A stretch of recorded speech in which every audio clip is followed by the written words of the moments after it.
Kenapa sih Tuhan membiarkan setan itu seolah-olah merajalela? Ya. Apakah ada keuntungannya setan berbuat jahat sama manusia? Ditanya begitu saudara ya. Haleluya, jawabannya tidak ada keuntungan bagi setan, bagi iblis di dalam kejahatannya. Tetapi kenapa dia berbuat jahat? Oleh karena kebenciannya terhadap Tuhan. Kalau Anda baca mengenal Tuhan lebih dalam lagi dalam firman Tuhan, Allah tidak menciptakan iblis. Allah menciptakan malaikat.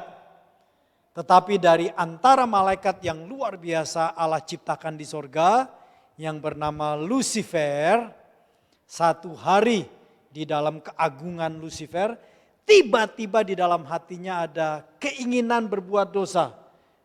Bahkan di dalam hatinya dia berbicara, aku ingin menyamai, menyaingi bahkan di atas Tuhan yang menciptakannya. Tetapi kita tahu kisahnya di dalam Alkitab bahwa iblis dicampakkan dari sorga. Dia tidak bisa menjadi seperti Allah. Lalu Allah menciptakan manusia. Di dalam kitab Kejadian pasal 1 Anda baca di rumah. Allah menciptakan manusia menurut gambar dan rupa Allah. Kita ini serupa dengan Allah. Bahkan Allah memberikan kekuasa untuk boleh mengatur, have dominion over the creation. Menguasai, memanage ciptaan Tuhan. Kita diciptakan menurut gambar dan rupa Allah manusia itu. Iblis yang berusaha seperti Allah tidak bisa. Tetapi manusia di dalam segala kekurangannya diciptakan serupa dan segambar dengan Allah. Iblis kecewa, iblis sakit hati. Nah kalau Anda lihat ya, kalau penjahat kalau nonton film kan, Anda nonton film ya, nonton film spy, film apa gitu kan ada penjahatnya. Dan penjahatnya itu biasanya pasti kalah dengan jagoannya. Tetapi penjahatnya selalu nekat. Yaitu keluarga jagoannya diculik. Anaknya lah, istrinya lah diculik kan.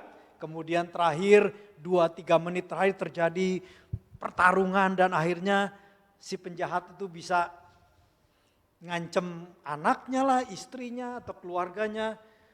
Kalau kamu tembak aku, keluargamu mati. Begitu kan ceritanya. Itulah posisi iblis. Iblis selalu begitu. Dia ingin menyakiti Allah tapi tidak bisa. Langsung dia sakiti saudara dan saya manusia. Jadi kehidupan perjalanan manusia ini termasuk orang percaya tidak mudah. Yesus berkata, berdoalah supaya engkau tidak jatuh dalam pencobaan. Berjaga-jagalah dan berdoalah supaya engkau tidak jatuh dalam pencobaan. Ada tantangan dalam perjalanan hidup di dunia ini. Tetapi bagi kita yang percaya, Tuhan berjanji Dia bersama kita.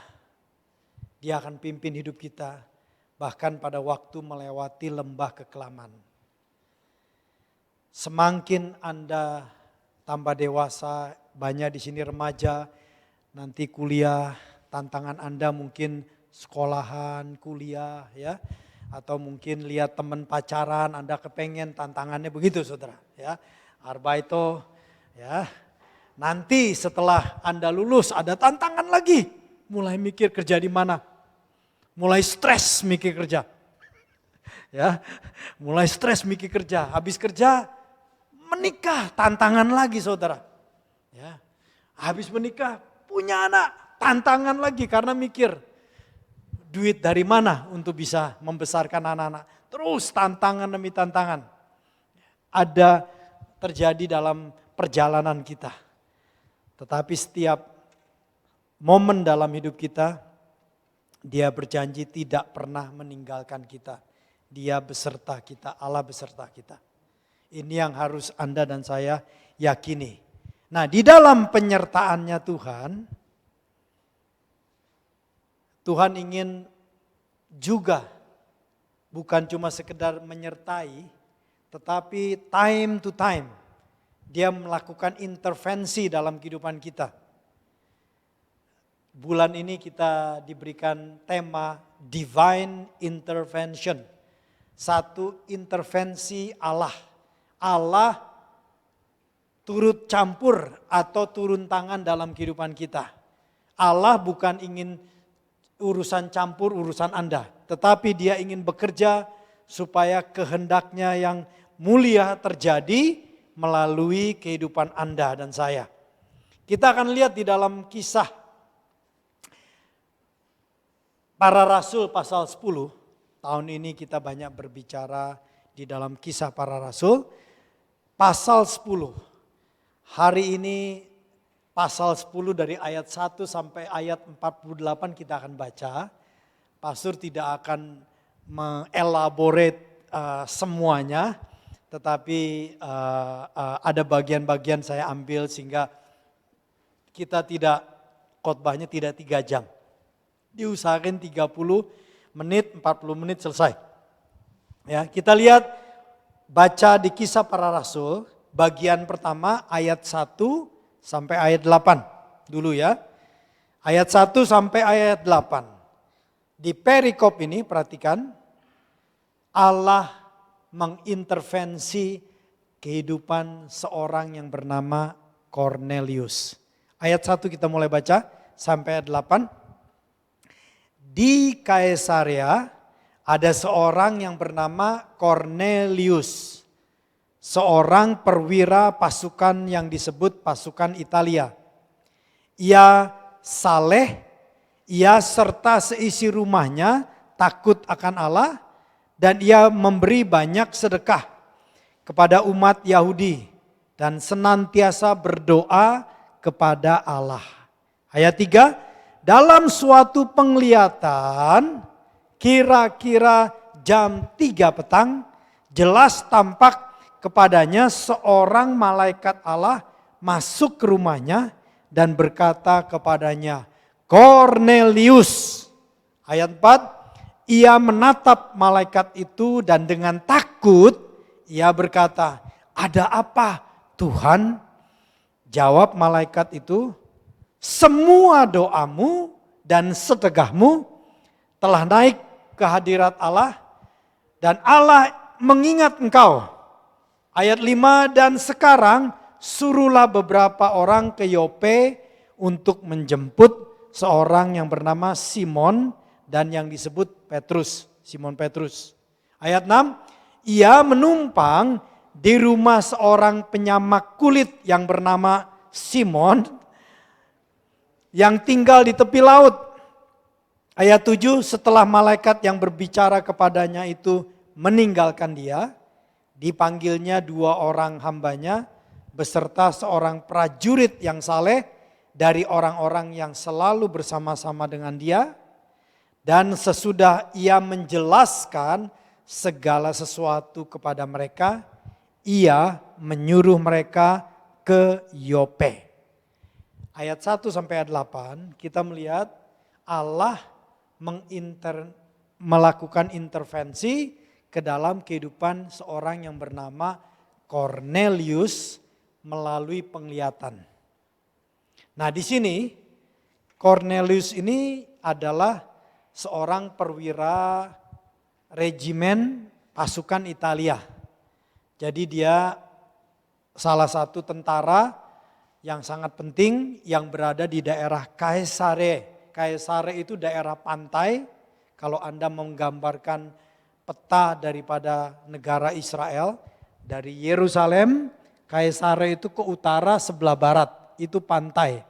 Kurang lebih mungkin 120-130 kilometer dari Yerusalem ke utara, ke arah pantai. Nah, di situ ditempatkan satu garison, satu benteng yang sampai sekarang juga masih ada reruntuhan bentengnya. Nah, disitulah ditaruh pasukan. Karena Kaisarea itu menjadi salah satu pelabuhan yang sangat penting pada zaman itu bagi kerajaan Romawi, khususnya juga untuk perdagangan internasional. Jadi ditaruhlah pasukan yang kuat dipimpin oleh Cornelius ini. Ya. Nah, ternyata Cornelius ini disebutkan seorang yang percaya kepada Allah Israel. Disebutkan dia saleh, ia serta seisi rumahnya takut akan Allah, ia memberi banyak sedekah, dermawan, juga senantiasa berdoa kepada Allah. Jadi ini orang yang luar biasa nih. Dalam tanda kutip orang yang dekat dengan Allah. Tetapi di dalam kehidupan rutinitasnya, sudah sekian lama berbulan-bulan, beberapa tahun dia menyembah Allah Israel dari kepercayaan Yahudi. Ya. Dia sedekah, dia saleh, dia takut akan Tuhan sebagai tentara. Somehow dia menyadari kebudayaan orang Israel ini berbeda. Sehingga dia percaya kepada Allah Israel menjadi pribadi yang saleh. Kesalehannya di rumahnya membuat seluruh keluarganya pun takut akan Tuhan. Jadi ini orang luar biasa, ya. Bukan cuma dia sendiri yang saleh, tetapi kehidupan salehnya membuat seluruh keluarganya takut akan Tuhan. Ini penting sekali. Ya. Nah, kemudian intervensi Allah pada waktu itu jam 3 petang. Jam 3 petang itu adalah aturan jam doa orang Yahudi. Kepercayaan Yahudi itu mereka berdoa jam 9 pagi, jam 12 siang, jam 3 sore, jam 6 sore. Mereka ada jam-jam doa. Ya, waktu itu jam doa, jam 3 petang, ada penglihatan dari malaikat Allah. Malaikat Allah turun dengan segala keajaibannya masuk ke dalam rumahnya. Saking mulianya malaikat Allah sampai Cornelius menyebutnya Tuhan. Ya, saking terkagumnya. Tetapi kita bersyukur malaikat ini tahu Cornelius tidak menyembah dia. Malaikat itu langsung berkata, jangan takut. Ya, Cornelius lalu berkata, semua doamu dan sedekahmu telah naik ke hadirat Allah dan Allah mengingat engkau. Jadi kita melihat dia suka berdoa, dia juga orang yang dermawan. Dan kali itu secara khusus Tuhan bilang, doamu dan sedekahmu didengar Tuhan. Saudara, Cornelius bertahun-tahun dia berdoa dermawan, normal saja kehidupannya normal. Ya, kehidupan saleh, normal. Dan terkadang orang bisa menjadi lemah dalam perjalanan hidupnya. Sehingga perlu diingatkan bahwa doa didengar oleh Tuhan.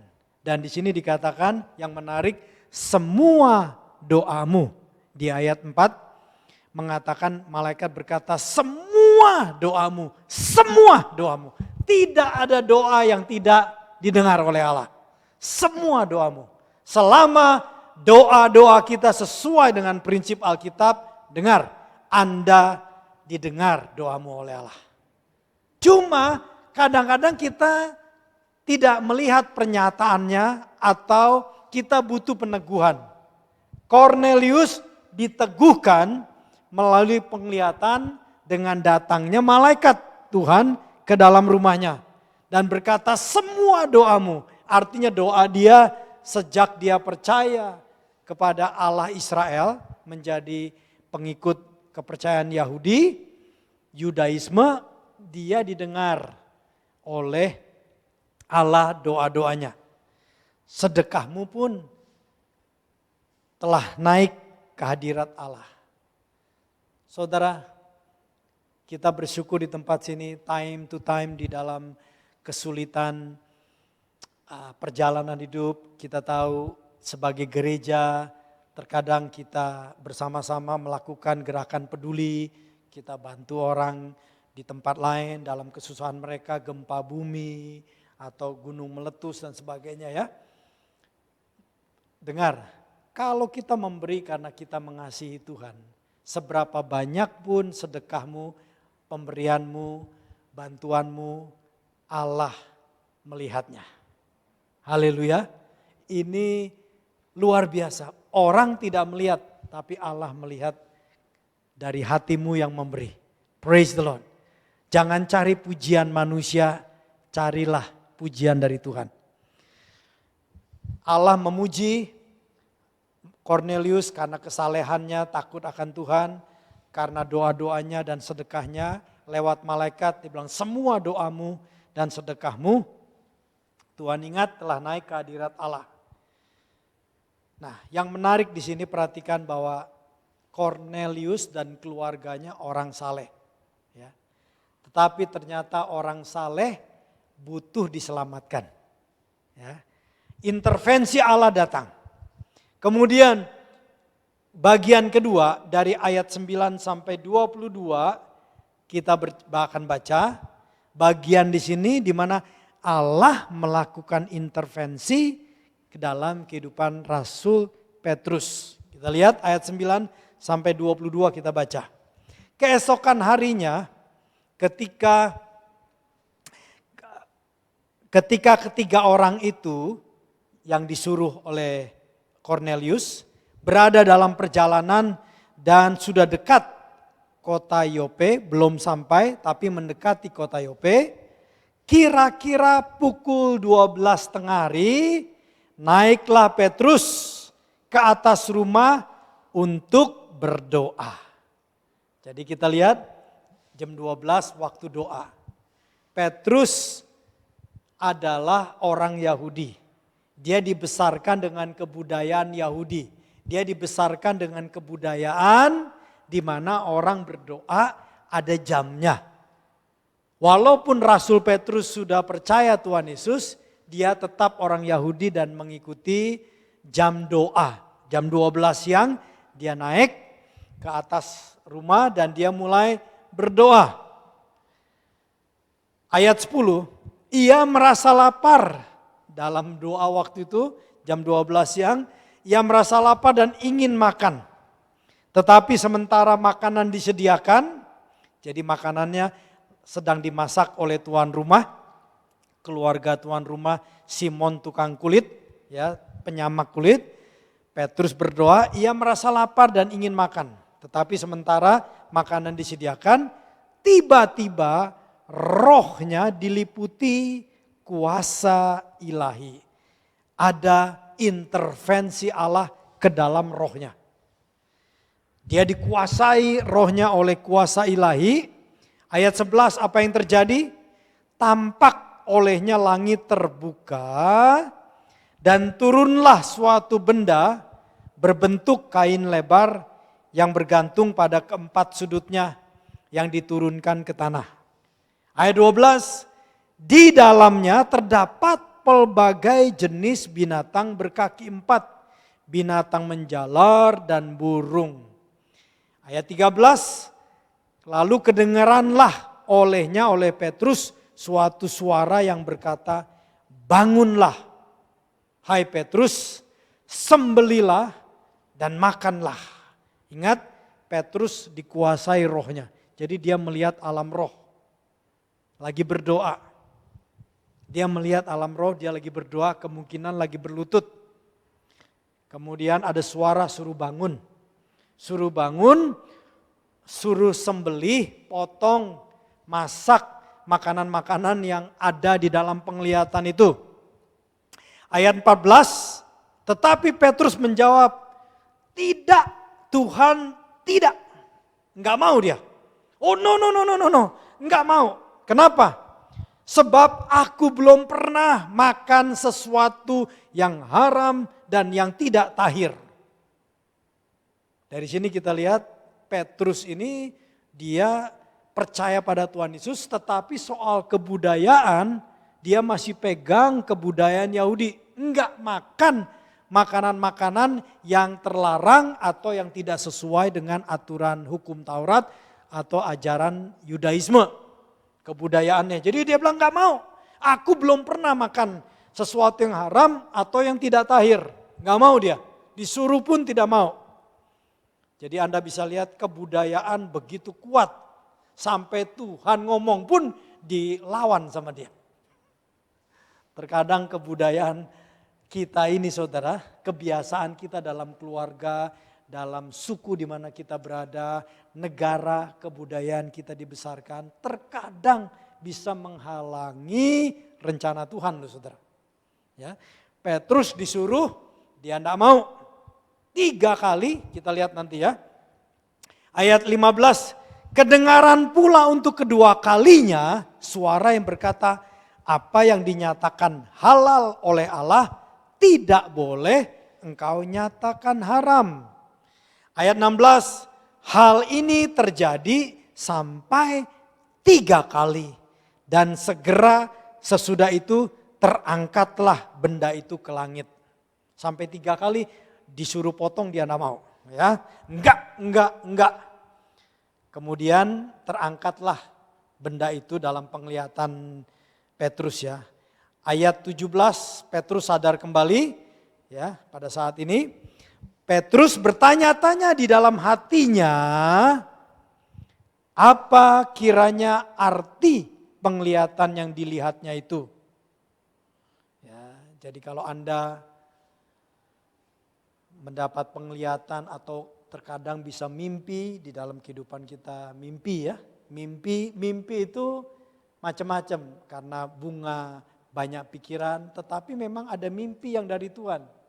Nah, kita perlu bertanya kalau tidak ngerti. Dan it's okay, Petrus pun tidak ngerti dia. Dia bertanya-tanya dalam hatinya, apa ini artinya penglihatan itu.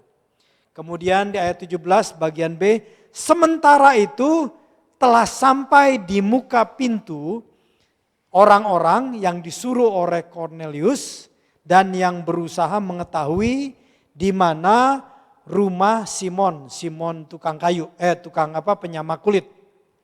Dia ketemu di sana ayat 18, mereka memanggil seseorang dan bertanya, apakah Simon yang disebut Simon Petrus ada menumpang di rumah Simon tukang kulit itu ya. Ayat 19, dan ketika Petrus sedang berpikir, bertanya-tanya tentang penglihatan yang dia lihat, berkatalah Roh Kudus kepada Petrus, ada 3 orang mencari engkau. Ingat Petrus di atas loteng, dia tidak lihat 3 orang itu dekat di bawah sana. Roh Kudus bilang, ada 3 orang ya di bawah sedang mencari engkau. Ayat 20, bangunlah, turunlah ke bawah, turun dari loteng. Turunlah ke bawah, berjumpa, berangkatlah bersama-sama dengan mereka. Kemudian Tuhan berkata, Roh Kudus berkata, jangan bimbang sebab aku yang menyuruh mereka ke sana. Maksudnya kemari bertemu dengan Petrus ya. Ayat 21, lalu Petrus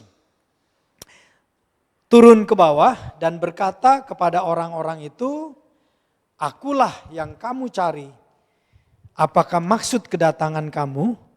Ayat 22 jawab mereka, Cornelius orang perwira yang tulus hati dan takut akan Allah dan yang terkenal baik atau dermawan di antara seluruh bangsa Yahudi, khususnya di Kaisari, telah menerima penyataan Allah dengan perantaraan seorang malaikat kudus, supaya ia mengundang engkau ke rumahnya dan mendengar apa yang akan kau katakan.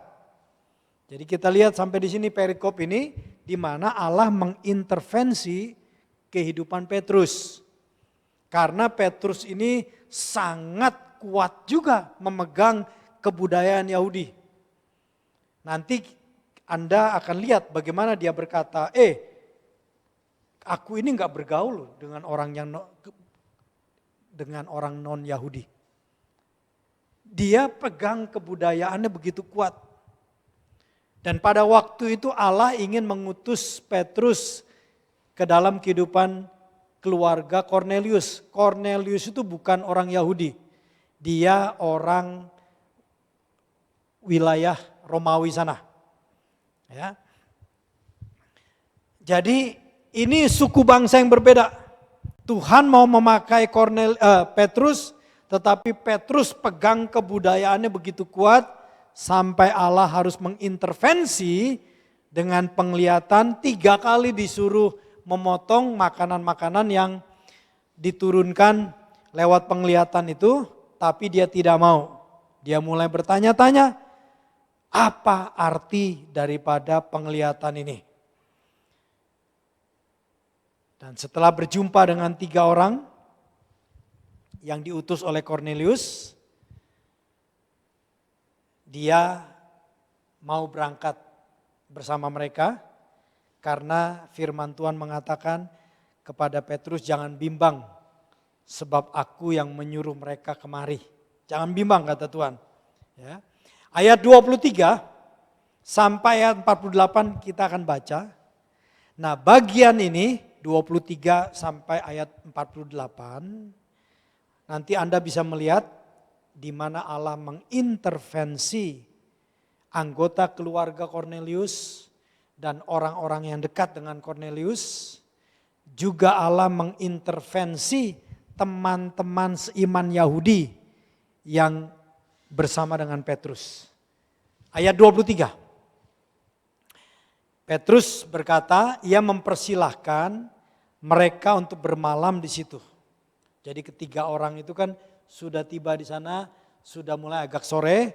Jadi Petrus bilang, oke, nginep di sini bersama aku di rumah Simon, tukang kulit. Ia mempersilahkan mereka untuk bermalam di situ.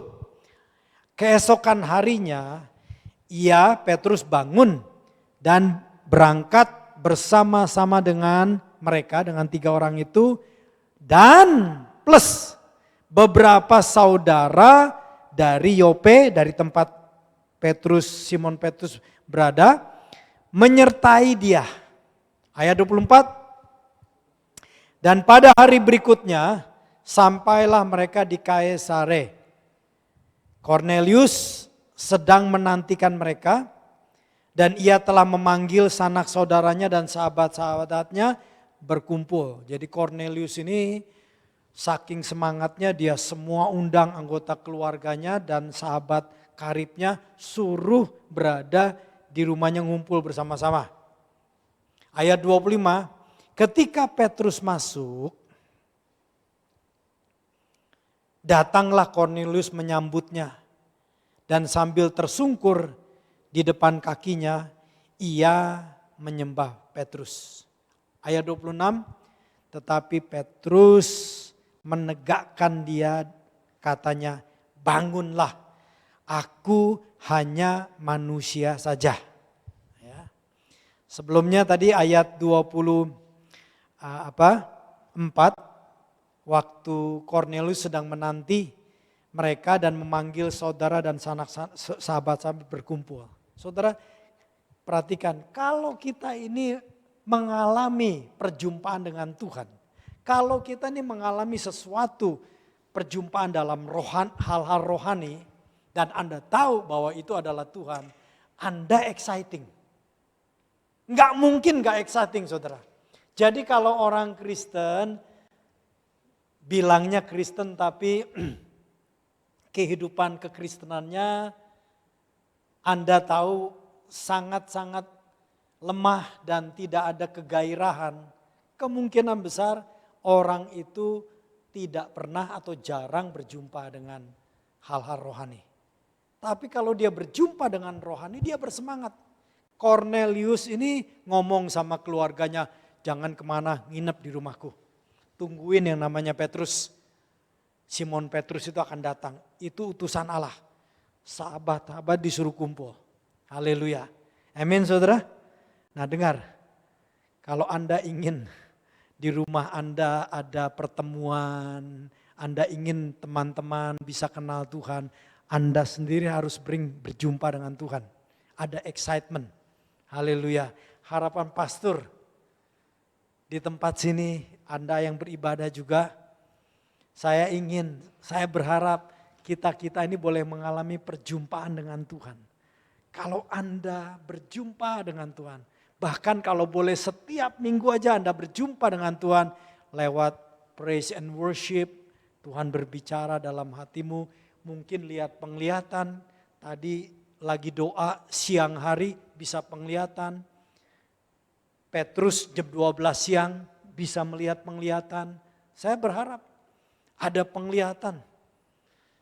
Kalau di tempat sini Anda sering menjumpai seperti itu, firman-Nya berbicara ke dalam Anda, ada satu kegairahan. Haleluya, ada kegairahan dalam Tuhan. Gairah di dalam Tuhan. Keluarganya, teman-temannya suruh kumpul di rumahnya. Nah ingat, Cornelius ini perwira, jadi rumahnya gede lah. Ya, ini rumah perwira, jadi bukan sekedar rumah tentara yang biasa. Ini salah satu jenderal penting. Ya, rumahnya gede, pasti ya teman-temannya bisa nginap di sana. Nah, suruh kumpul di sana, nungguin yang bernama Simon Petrus datang. Ya, nah, kemudian Petrus disambut ya oleh Cornelius yang datang langsung menyambutnya, bahkan tersungkur mau menyembah dia. Begitu hormatnya Cornelius ini kepada Petrus. Ini orang yang mengalami jamahan Tuhan dengan luar biasa, dia tahu hamba Tuhan. Hormat sekali sampai Petrus bilang, jangan sampai begitu, jangan kelewatan. Jangan sampai level penyembahan. Aku ini manusia, hanya manusia saja seperti engkau. Bangun. Ya. Ayat 27. Kemudian sambil bercakap-cakap, jadi rupanya disambut di luar. Petrus terus masuk ke dalam rumahnya, sambil bercakap-cakap dengan dia, ia masuk ke dalam rumahnya dan mendapati banyak orang sedang kumpul. Kaget dia ya, mungkin disambut di luar sana, ngobrol-ngobrol tuh begitu dia masuk. Wow, banyak banget orang ini. Ya, kalau banyak bisa 40, bisa 50, 70, 80 orang ngumpul. Banyak banget di situ. Dia syok. Dia kaget karena yang ngumpul itu, ingat, Cornelius ini bukan orang Yahudi. Cornelius tentara, non-Yahudi, jadi pasti keluarganya yang non-Yahudi, teman-temannya juga lebih banyak yang non-Yahudi. Syok dia ke rumah orang non-Yahudi. Ya, kemudian 28 kita baca bersama-sama, 1, 2, 3. Ia berkata kepada mereka, kamu tahu betapa kerasnya larangan bagi seorang Yahudi untuk bergaul dengan orang-orang bukan Yahudi atau masuk ke rumah mereka. Petrus tiba langsung ngomongnya, ini udah gak biasa. Kamu kan tahu sebagai keluarga atau sebagai pemimpin jenderal di wilayah sana, informasi politik, kebudayaan, sosial pasti dia tahu. Bahwa ada larangan atau orang Yahudi tidak bergaul dengan non-Yahudi. Ya. Petrus bilang, kamu tahu kita ini gak bergaul. Tetapi Allah telah menunjukkan kepadaku. Apa itu? Petrus berkata, Allah telah menunjukkan kepadaku. Yaitu Petrus ingat tentang penglihatannya itu. Allah telah menunjukkan kepada dia melalui penglihatan. Bahwa aku tidak boleh menyebut orang najis atau tidak tahir. Jadi kita tahu inilah arti daripada penglihatan Rasul Petrus jam 12 siang kemarinnya itu. Ingat, dia jalan kemarinnya dia lihat penglihatan. Dia sadar ini loh artinya. Terkadang saudara mimpi atau melihat sesuatu yang gak biasa dalam penglihatan, Anda tidak ngerti, sabar aja waktunya datang. Anda nanti dikasih pengertian. Ya. Datang waktunya, pengertian kepada Petrus, dia sadar, wow ini loh yang Allah maksudkan dengan menunjukkan dengan turunnya penglihatan di atas kain itu ada berbagai banyak binatang-binatang dia harus makan. Ini loh artinya bahwa aku tidak boleh menyebut orang non-Yahudi sebagai najis atau tidak tahir. Ayat 29, itulah sebabnya aku, Simon Petrus, tidak keberatan ketika aku dipanggil. Lalu datang kemari. Sekarang aku ingin tahu apa sebabnya kamu memanggil aku. Nah, Petrus tanya, ngomong-ngomong, Bro Cornelius, Anda panggil saya ini kenapa? Nah, kita lihat ini ternyata pasal 10 itu kejadiannya dalam waktu 4 hari. Hanya dalam waktu 4 hari peristiwa ini. Ayat 30 dijawab oleh Cornelius, 4 hari yang lalu kira-kira pada waktu yang sama seperti sekarang yaitu jam 3 petang, aku sedang berdoa di rumah. Tiba-tiba ada seorang berdiri di depanku, masuk ke dalam rumahku, pakaiannya berkilau-kilauan. Nah, jadi kita mengerti nih bahwa pribadi malaikat yang datang ini dengan berkilau-kilauan, dengan satu kebesaran yang luar biasa, sehingga tadi kita baca di dalam ayat-ayat pertama Cornelius dijumpai oleh malaikat, dia berkata malah Tuhan kepada malaikat karena malaikat sangat berkilau-kilau. Dan ia berkata malaikat itu kepada Cornelius, Cornelius, doamu telah didengar Allah dan sedekahmu telah diingat di hadapannya. Suruhlah orang ke Yope, ke kota Yope untuk menjemput Simon yang disebut Petrus. Ia sedang menumpang di rumah yang bernama Simon juga, tapi Simon seorang penyamak kulit, seorang punya usaha kulit, ya mengeringkan kulit, yang tinggal di tepi laut. Ayat 33, karena itu segera kusuruh orang kepadamu dan dengan senang hati engkau telah datang. Sekarang kami semua, aku dan keluargaku dan sahabat-sahabatku ini sudah hadir di sini di hadapan Allah untuk mendengarkan apa yang ditugaskan Allah kepadamu. Haleluya. Ayat 34, lalu dari penyampaian informasi Cornelius itu mulailah Petrus berbicara. Katanya, sesungguhnya aku telah mengerti bahwa Allah tidak membedakan orang. Rupanya Petrus ini sebagai keturunan Yahudi dia masih ada pemikiran membedakan orang. Haleluya. Saudara, zaman sekarang ini ada satu masalah sosial, rasisme itu saudara ya. Di mana-mana, di Indonesia lah, di Jepang lah, di Amerika lah, di mana-mana terjadi rasisme. Rasisme hanya bisa dipulihkan ketika orang berjumpa dengan Tuhan yang benar. Rasul Petrus saja butuh satu anugerah. Sudah 3,5 tahun ikut Tuhan. Sudah melihat Yesus yang dibangkitkan. Sudah melihat Yesus naik ke sorga. Sudah mengalami jamahan Roh Kudus. Perlu berubah terus. Sekarang dia menyadari, wah ternyata memang benar nih. Sesungguhnya aku ngerti sekarang bahwa Allah itu memang tidak membedakan orang. Haleluya. Kita bersyukur kita punya Allah yang tidak membedakan manusia. Berikan tepuk tangan.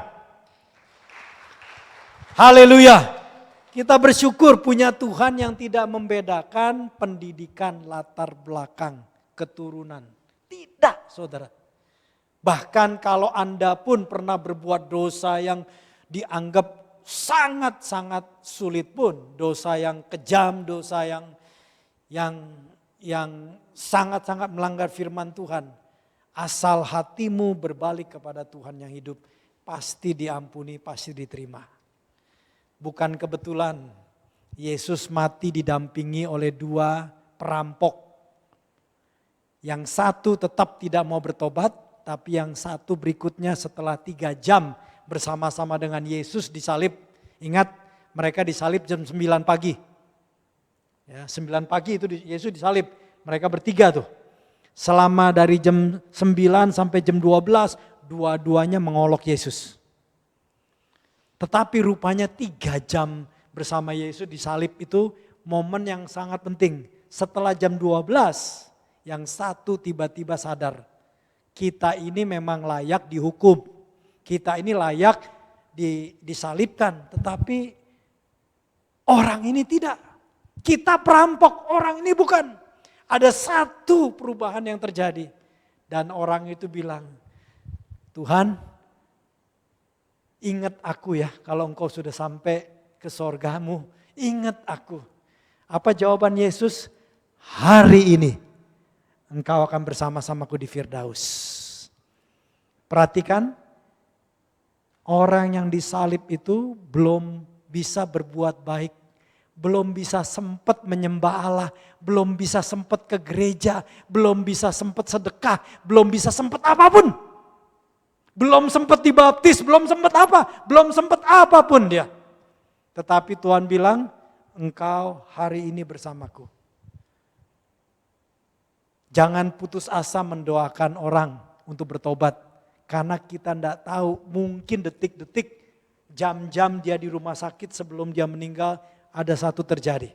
Orang ini terjadi sesuatu dalam waktu yang sangat pendek, saudara.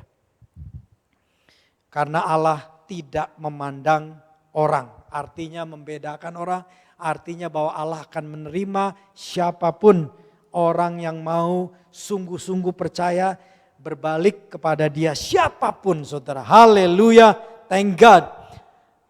Nah, Petrus sadar, aku telah mengerti bahwa Allah tidak membedakan orang. Haleluya. Ayat 35, setiap orang dari bangsa manapun bahwa Allah yang takut akan dia, yang takut akan Allah dari bangsa manapun dan yang mengamalkan kebenaran berkenan kepadanya, kepada Allah. Ayat 36, itulah firman yang ia suruh sampaikan kepada orang Israel, yaitu firman yang memberitakan damai sejahtera oleh Yesus Kristus yang adalah Tuhan dari semua orang. Dari situ mulai Petrus berkhotbah nih. Ayat 37, kamu tahu tentang segala sesuatu yang telah terjadi di seluruh tanah Yudea.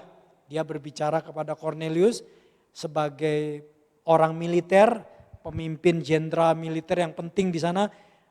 Dia dapat informasi politik, informasi sosial dan sebagainya. Kamu tahu apa yang terjadi di Yerusalem, di Yudea.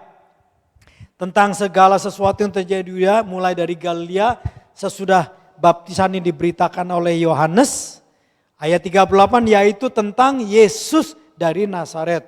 Bagaimana Allah mengurapi dia dengan Roh Kudus dan kuat kuasa. Dia yang berjalan berkeliling sambil berbuat baik dan menyembuhkan semua orang yang dikuasai iblis, sebab Allah menyertai dia. Haleluya. Petrus menjelaskan Yesus ini siapa? Yesus itu orang yang diurapi oleh Allah dengan kuasa Roh Kudus. Dia berjalan, berkeliling, berbuat baik dan menyembuhkan semua yang dikuasai iblis, sebab Allah menyertai dia. Ingat, Allah menyertai kita loh saudara. Immanuel. Jadi kalau kita hidup melakukan perjalanan hidup, hiduplah dengan berbuat baik. Karena Allah kita, Tuhan Yesus pada waktu dia menjadi manusia, dia disertai dengan hadirat Tuhan, dia hidup berbuat baik. Anda dan saya dipanggil untuk berbuat baik juga. Haleluya, amin. Kita dipanggil berbuat baik bukan supaya masuk surga. Anda dan saya yang percaya pada Tuhan Yesus, rumahmu sudah ada di surga. Berikan tepuk tangan. Firman Tuhan mengatakan, Yesus pergi ke sorga. Ngapain? Mempersiapkan rumah bagi murid-muridnya, bagi orang percaya. Jadi bagi saudara dan saya, rumah kita, kapling kita sudah ada di sorga. Amin saudara. Jadi jangan khawatir kalau kita ini meninggal dunia, pasti ada di tempat sana. Dia sudah siapkan. Tetapi selama saudara di bumi ini berjalan hidup, berbuatlah baik. Karena Allah beserta kita.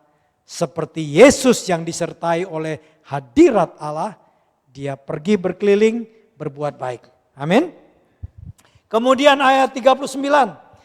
Dan kami adalah saksi dari segala sesuatu yang diperbuatnya di tanah Yudea maupun Yerusalem. Dan mereka telah membunuh dia dan menggantung dia pada kayu salib. Ayat 40. Yesus itu telah dibangkitkan pada hari ketiga dan Allah berkenan bahwa ia menampakkan diri bukan kepada seluruh bangsa tetapi kepada saksi-saksi yang sebelumnya telah ditunjuk oleh Allah, yaitu kepada kami yang telah makan dan minum bersama-sama dengan dia setelah ia bangkit dari antara orang mati. Ayat 42. Dan ia telah menugaskan kami memberitakan kepada seluruh bangsa dan bersaksi bahwa dialah Yesuslah yang ditentukan oleh Allah Bapa menjadi hakim atas orang yang hidup dan orang-orang mati. Ayat 43, tentang dialah, tentang Yesuslah semua nabi bersaksi bahwa barang siapa percaya kepadanya, ia, orang itu akan mendapat pengampunan dosa oleh karena namanya. Sampai di sini sesuatu yang terjadi, saudara. Ketika Petrus menyampaikan siapa Yesus, kemudian berbicara tentang pengampunan dosa dan keselamatan di dalam namanya, nama Yesus Kristus. Ayat 44 kita baca bersama-sama 1, 2, 3. Ketika Petrus sedang berkata demikian, turunlah Roh Kudus ke atas semua orang yang mendengar pemberitaan itu. Ketika berbicara tentang keselamatan di dalam nama Yesus, tahu-tahu Roh Kudus menjamah orang-orang yang non-Yahudi itu, saudara. Ya. Artinya Tuhan memberikan pengampunan kepada mereka dan keselamatan kepada mereka. Ayat 45 perhatikan. Dan semua orang percaya dari golongan bersunat yang menyertai Petrus. Jadi teman-teman Petrus dari kota Yope menuju ke Kaisarea itu adalah orang-orang Yahudi. Dan bukan cuma sekedar orang Yahudi, mereka ini adalah orang yang dari golongan bersunat. Artinya ini orang-orang yang tadinya latar belakang orang Farisi. Mereka bertobat, ikut menjadi orang Kristen. Menjadi teman-teman daripada Petrus. Mereka ini syok, orang Yahudi ini. Karena apa? Mereka tercengah-cengah karena melihat bahwa karunia Roh Kudus dicurahkan ke atas bangsa lain, bangsa-bangsa non-Yahudi juga. Jadi mereka syok ini, wow, betul-betul bahwa Allah itu tidak membedakan manusia. Sekarang yang dijamah, diintervensi oleh Tuhan bukan cuma Petrus, tetapi golongan orang-orang bersunat yang bersama-sama Petrus. Dirubah cara pikirnya. Mereka syok, mereka kaget, ternyata Allah yang hidup menerima bahkan orang-orang yang non-Yahudi. Roh Kudus, buktinya Roh Kudus dicurahkan kepada bangsa-bangsa lain juga. Nah, bagaimana orang-orang ini bisa ngerti bahwa Roh Kudus menjamah orang non-Yahudi? Ayat 46 kita baca. Sebab mereka, orang-orang dari golongan bersunat yang bersama Petrus, mereka mendengar orang-orang itu yang non-Yahudi berkata-kata dalam bahasa roh dan memuliakan Allah. Jadi bahasa roh adalah bukti bahwa Roh Kudus menjamah orang itu, saudara. Haleluya. Haleluya saudara. Jadi saudara merindukan seharusnya. Kalau Anda bilang, pastor apa itu baptisan Roh Kudus? Rindukan. Nanti engkau dijamah oleh Roh Kudus. Rindukan. Ya. Mereka mulai berkata-kata dalam bahasa roh dan memuliakan Allah. Lalu kata Petrus, setelahnya berkata nih Petrus, ayat 47, bolehkah orang mencegah untuk membaptis orang-orang ini non-Yahudi dengan air? Sedangkan mereka telah menerima Roh Kudus sama seperti kita. Petrus bilang, kepada teman-temannya, waduh, Roh Kudus sudah turun ke atas mereka sama seperti kita. Artinya kita nggak bisa larang lagi mereka untuk dibaptis dengan air. Ya. Ayat 48, lalu Petrus menyuruh mereka dibaptis dalam nama Yesus Kristus.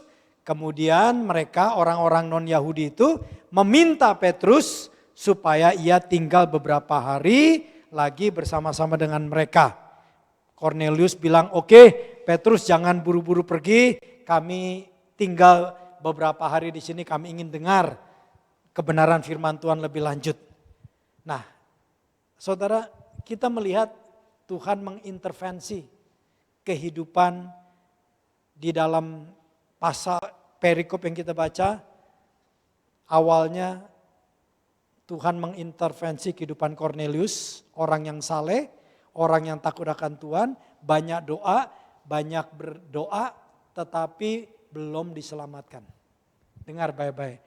Orang yang Anda lihat, itu orang baik, kalau belum berjumpa dengan Yesus, belum selamat saudara. Ini penting, perhatikan ya. Bukan cuma sekedar kebaikan. Cornelius saleh, Cornelius takut akan Tuhan, Cornelius banyak doa, Cornelius dermawan. Tapi Tuhan mau dia mengenal kebenaran yang sesungguhnya, yaitu Injil Yesus. Ya. Kemudian kita melihat Tuhan mengintervensi Petrus. Petrus punya kebudayaan begitu kuat. Tuhan pun harus mengintervensi hidupnya, mengubah cara pikirnya. Kemudian kita lihat Tuhan mengintervensi keluarga Cornelius dan teman-temannya. Tuhan menjamah mereka. Dan yang berikut kita lihat khususnya Tuhan juga mengintervensi kehidupan teman-teman Petrus. Orang-orang golongan bersunat yang bersama Petrus. Diintervensi. Nah, pertanyaan saya, mengapa Allah ini mengintervensi kehidupan orang-orang, khususnya orang-orang percaya? Kenapa? Bahkan termasuk orang yang belum diselamatkan.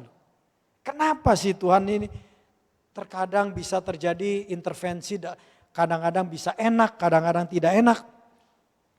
Kenapa saudara? Saya renungkan. Pertama, supaya orang itu bisa mengenal kebutuhan utama.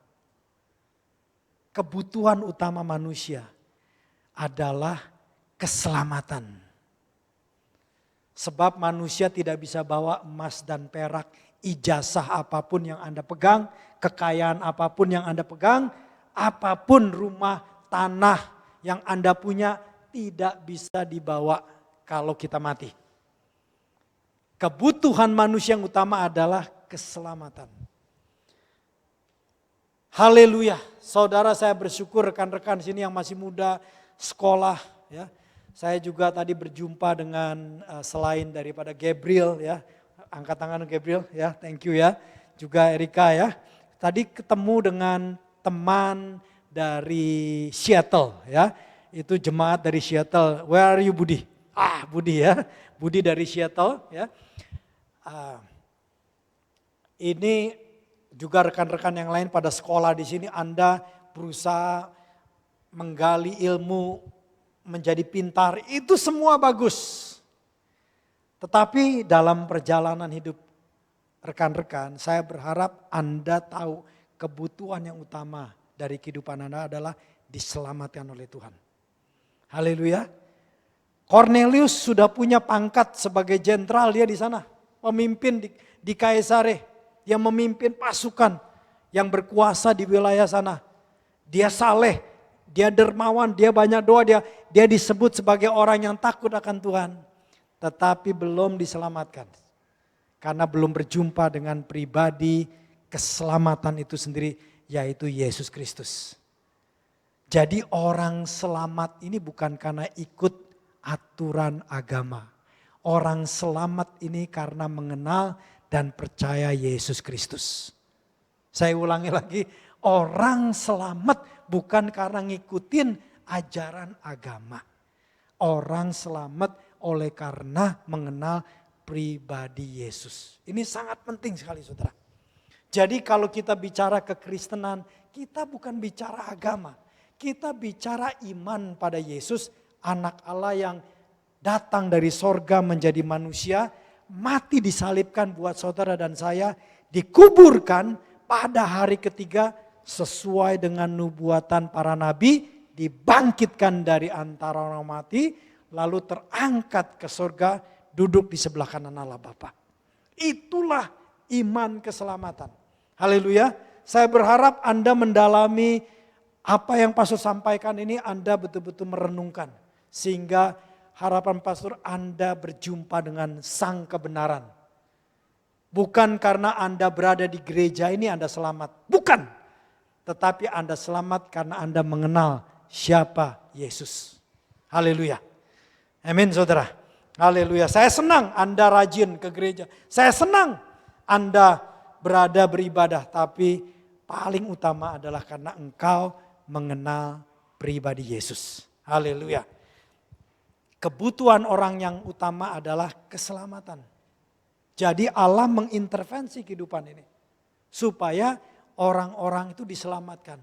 Bahkan Allah memakai kehidupan kita.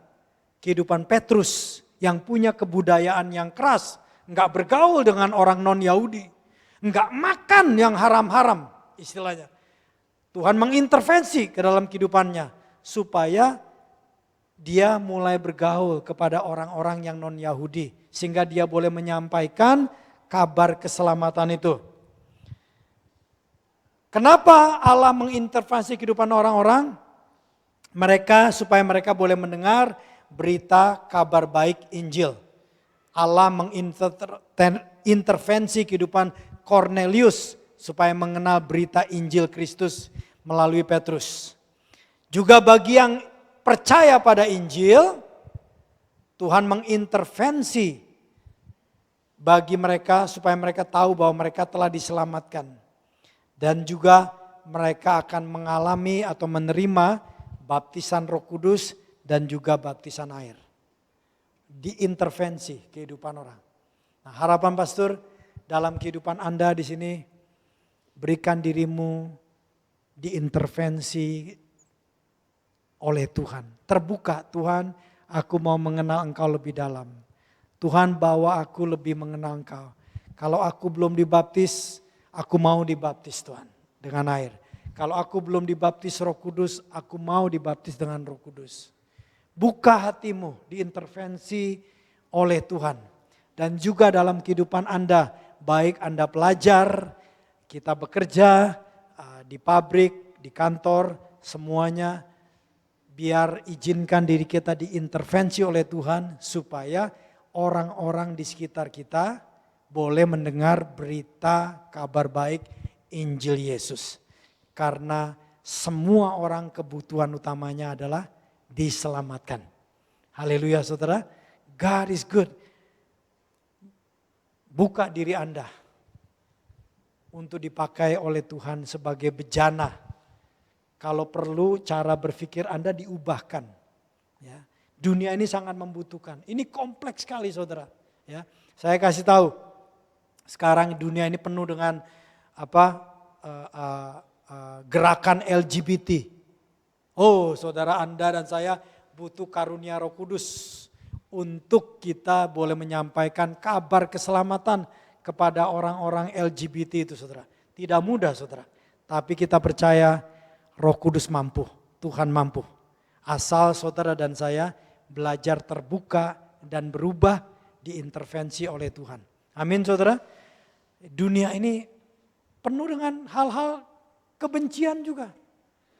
Kita dalam minggu ini 2 hari yang lalu dengan jelas sekali kita tahu berita mantan Perdana Menteri Jepang. 2 tahun yang lalu dia menyerahkan jabatannya Mr. Abe Shinzo. Beliau ini termasuk luar biasa di Jepang karena beliau setahu yang saya baca beritanya adalah Perdana Menteri yang terpanjang, terlama di Jepang ini. Artinya dia punya kemampuan sebagai pemimpin yang luar biasa.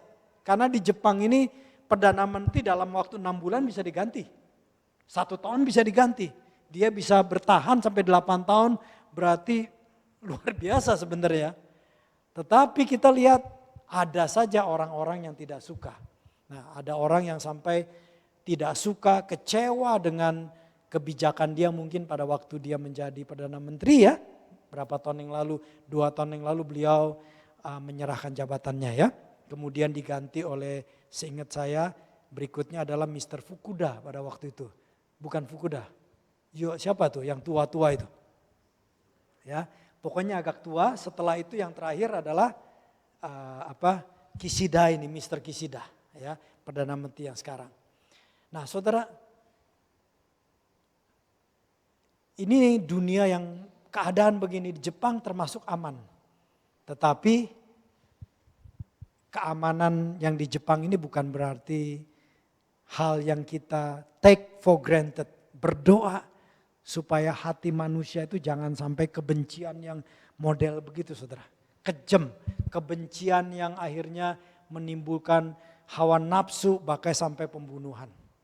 Nah, zaman sekarang kebenciannya tidak lewat pembunuhan banyaknya, tetapi lewat fitnah. Alkitab bilang itu adalah pembunuhan karakter, sama seperti membunuh. Kita butuh kehidupan yang diubahkan oleh Roh Kudus sehingga seperti Petrus berkata bahwa Allah tidak membedakan suku bangsa. Allah mengasihi setiap orang. Kita sampaikan berita Injil menjadi bejana Tuhan. Mari kita bangkit bersama. Haleluya, Tuhan terima kasih kami